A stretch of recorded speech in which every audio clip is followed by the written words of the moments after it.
Because this model is going to be with a character model, I want to make him somewhat different to the normal squids, so I'm basically going to make him a saber-toothed tiger squid.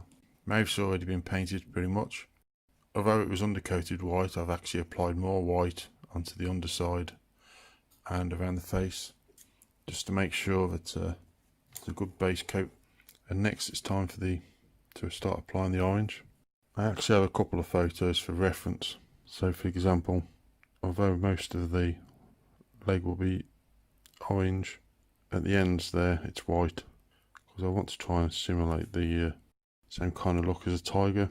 And obviously the underbelly area of a tiger tends to be white as well. So one place you want to pay attention to is, although the top of the nose area tends to be orange, around the eyes and the eyebrow area actually tends to be white, and the bottom of the jaw tends to be white.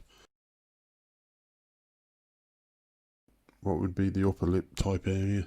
Next part to look at is the black stripes. If you actually look at the stripes on a tiger, they're basically interlocking. So all you need to do is use a fine detail brush.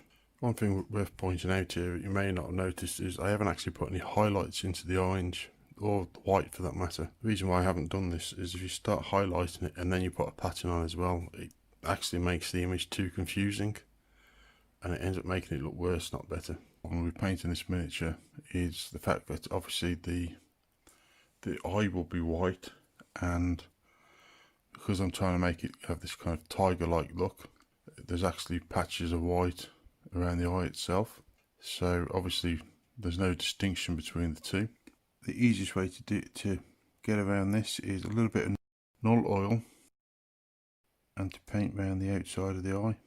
Now I'm probably going to want to maybe repaint the white on the inside of the eye afterwards, and then to put the pupil in, but by doing this it does give you that distinction between the difference between the eye and where you got the white patch as you would have with a tiger. But one thing I want to do is to make it a bit different. So across the spine here I want to basically give it fur. So the first thing I need to do is apply PVA glue down the centre of the spine. I would suggest that it's thicker at the front, and by the time it gets to the back it tapers off. The next step, I'm going to use some black static grass. You can see it looks somewhat messy at the moment.